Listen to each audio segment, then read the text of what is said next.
पढ़ेंगे D multiplexer के बारे में। तो डी मल्टीप्लेक्सर में कहा गया कि वन टू मेनी, मतलब इनपुट हमारा वन होगा और इसके आउटपुट्स कई सारे होंगे। तो ये एक तरह का मल्टीप्लेक्सिंग का रिवर्स भी कहा जा सकता है। तो आज के डेट में हम लोगों का डी मल्टीप्लेक्सर का यूज़ भी बहुत सारा आ गया है। मल्टीप्लेक्सिंग और डी मल्टीप्लेक्सिंग दोनों का एक साथ काम हो रहा है दोस्तों। तो आज के लेक्चर 10 में हम लोग पढ़ेंगे किस तरीके से ये डी मल्टीप्लेक्सर देखिए दोस्तों काम करता है। इस पे जो सिलेक्शन लाइन होगा, जैसे हमारे मल्टीप्लेक्सर में सिलेक्शन लाइंस होते थे, उसी तरह इसमें भी 2 के पावर में m में हम लोगों का सिलेक्शन लाइंस होगा। तो यहाँ पे देखिए दोस्तों, जो डी मल्टीप्लेक्सर होता है वो डेटा को डिस्ट्रीब्यूट करता है, यानी कि सीरियल इनपुट और पैरेलल आउटपुट के पैटर्न में हम लोगों को देगा। मल्टीप्लेक्सर क्या करता था कि पैरेलल इनपुट सीरियल आउटपुट देता था, पर डी मल्टीप्लेक्सर उसका उल्टा करेगा, यानी कि serial input and parallel output देगा। इसे हम लोग कम्युनिकेशन सर्किट्स में भी यूज़ करते हैं। और यहाँ पे देख सकते हैं दोस्तों कि अगर हम लोग 1 to 8 डीमक्स बनाना चाहते हैं, यानी डी मल्टीप्लेक्सर बनाना चाहते हैं, तो एक इनपुट 3 सिलेक्शन लाइन और कई सारे आउटपुट्स, यानी 8 आउटपुट्स। वही चीज़ अगर 1:16 डीमक्स बनाएंगे तो एक इनपुट 4 सिलेक्शन लाइन्स हमारे और 16 आउटपुट्स, इस तरीके से बनता है। सपोज हम लोग 1 to डी मल्टीप्लेक्सर बनाना चाहते हैं, तो 1 से अगर इनपुट देंगे, एक इनपुट देंगे और 2 आउटपुट लेंगे, तो इसमें हमारा दोस्तों एक ही सिलेक्शन लाइन होगा और वो कुछ S0 इस तरीके से होगा। तो एक बार 0 और एक बार 1 के लिए वो इनपुट्स का हम लोगों को आउटपुट सिलेक्शंस दे सकता है। तो डी मल्टीप्लेक्सर में अगर हम लोग बात करेंगे दोस्तों, तो उसके लॉजिक्स कुछ इस प्रकार से काम करते हैं। यहाँ पे देख सकते हैं दोस्तों कि एक इनपुट है और 4 आउटपुट है, 2 सिलेक्शन लाइन है।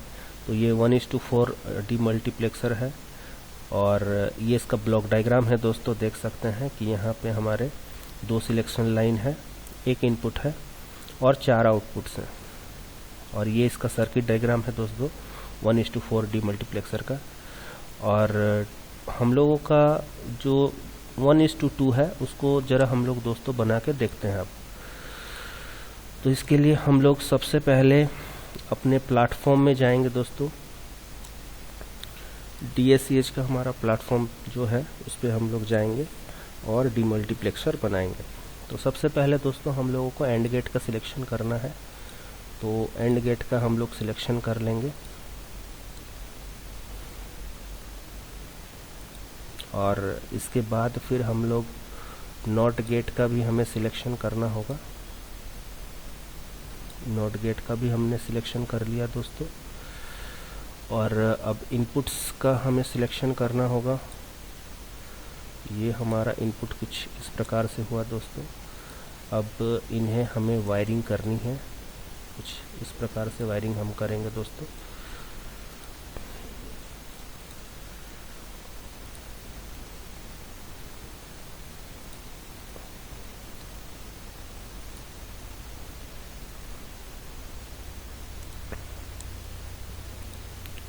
इनपुट्स हमें दूसरे इनपुट्स भी लेने हैं दोस्तों, दूसरे इनपुट्स भी हमें चाहिए। तो हम कुछ इस प्रकार से हम लोग ले लेंगे और इन्हें कनेक्ट भी हम कुछ इस प्रकार से कर देते हैं दोस्तों।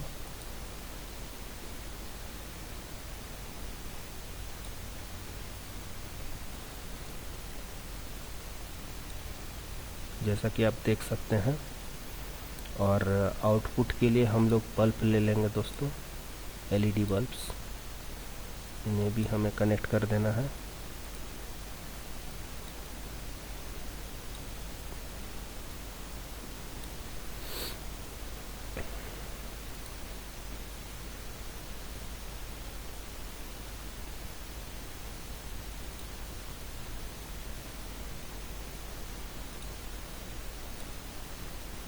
तो ये हमने दोस्तों कनेक्शन पूरा बना लिया डी मल्टीप्लेक्सर का 1:2 का। तो इसमें दोस्तों हम लोग इसको स्टिमुलेट करेंगे। स्टिमुलेट करने के बाद जैसे हम इनपुट यहाँ पे देते हैं दोस्तों, एक बार हम लोगों का इनपुट देने पे, मतलब नहीं देने पे, सिलेक्शन लाइन इनपुट्स नहीं देने पे हम लोग का आउटपुट आ रहा है, और एक बार हम लोग इसको इनपुट देंगे तो हमारा यहाँ पे ऐसे आउटपुट आएगा। अब हालांकि इसका हमने नाम नहीं रखा है अभी, नाम नहीं दिए हैं, इसको भी हम नाम दे सकते हैं। सपोज सिलेक्शन लाइन आप अगर कहते हो, आप इसको लिख दो S0, ऐसे कुछ इस प्रकार लिख सकते हो आप, इस प्रकार आप लिख सकते हैं S0। तो ऐसे हो गया दोस्तों। और इस इनपुट को अगर आप लिखना चाहते हो कुछ इस प्रकार से आप लिख सकते हो, इनपुट को I0 भी लिख सकते हो, कुछ इस प्रकार से आपने लिख दिया। चलिए ठीक है, अब ये रन कर जाएगा हम लोग का दोस्तों। यहाँ पे हमारा रन कर गया। तो यहाँ पे जैसे ही हमने इनपुट को हमने पावर अप किया, तो बिना किसी सिग्नल के देखिए दोस्तों, जब ये 0 था तब ये हमारा आउटपुट यहाँ आया, पर अब 1 होगा तो यहाँ पे आउटपुट आएगा। तो ये हम लोगों का 1:2 डीमल्टीप्लेक्सर सक्सेसफुली कंप्लीट हो गया दोस्तों। अब इसका टाइमिंग डायग्राम देखिए दोस्तों, हम लोग देख लेते हैं। तो जिस प्रकार हमने I0 और S0 पे हमने इनपुट्स लिए, उस प्रकार से हमारा आउटपुट 1 और आउटपुट 2 हमारे दोनों LED में किस प्रकार आए हैं, उसका ये प्लॉट है दोस्तों। तो इस प्रकार से हम लोग इस प्लॉट को देख लेंगे। अब हम लोग नेक्स्ट वेरिलॉग फाइल में जाके इसका वेरिलॉग जो वर्जन है वो भी हम यहाँ पे देख सकते हैं दोस्तों। यहाँ पे वेरिलॉग में हम लोगों किस प्रकार हम लोग का ये DSCS सॉफ्टवेयर का 3.5 वर्जन है, और यहाँ पे इनपुट्स हमने S0 I0 लिया हुआ है, आउटपुट हमारा 1 आउटपुट 2 है, और वायरिंग किया हुआ है हमने, एंड गेट लिया हुआ, नॉट गेट लिया हुआ। तो ये सारे हमारे वेरिलॉग्स के फॉर्मेट लिखे हुए हैं दोस्तों। तो ठीक है दोस्तों, कुछ इस प्रकार से आज लेक्चर 10 यहीं पे समाप्त करते हैं दोस्तों। धन्यवाद।